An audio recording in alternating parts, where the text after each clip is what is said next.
तुम्ही हा शो सुरू करण्यापूर्वी जगद्गुरु तुकोबारायांच्या अभंगाचा दाखला दिला, जो सर्व साधू संत महंतांना लागू आहे. वृक्षवल्ली आम्हा सोयरी. आता 16 एप्रिल 1673 मी 2 ओळीचं छत्रपती शिवाजी महाराजांचं पर्यावरणासंदर्भातलं एक पत्र दोन ओळी वाचून दाखवतो की रयतेने ही झाडे लावून लेकरासारखी बहुत काळ जतन करून वाढविली.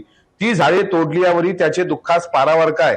एकाच दुःख देऊन जे कार्य करीन म्हणेल ते कार्य करणारा सहित स्वल्प काळेच बुडून नाहीसे होईल. किंबहुना धन्याचे पदरी प्रजापीडनाचा दोष पडेल.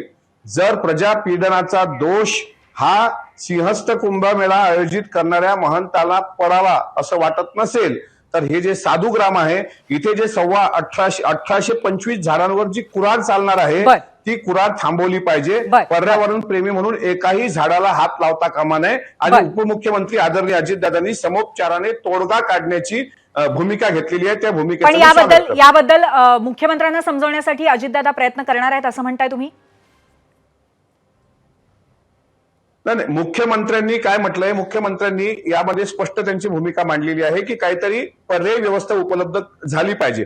साधुग्रामला आता आयुक्तांचं तर अजब स्टेटमेंट आहे. नाशिकचे आयुक्त काय बोलले की मनपाचे आयुक्त की टेंटला अडचण होत असेल, टेंटला साधूंच्या ज्या ठिकाणी अडचण होत असेल. अमोलजी माफ करा, मला तुम्हाला थांबवावं लागणार आहे.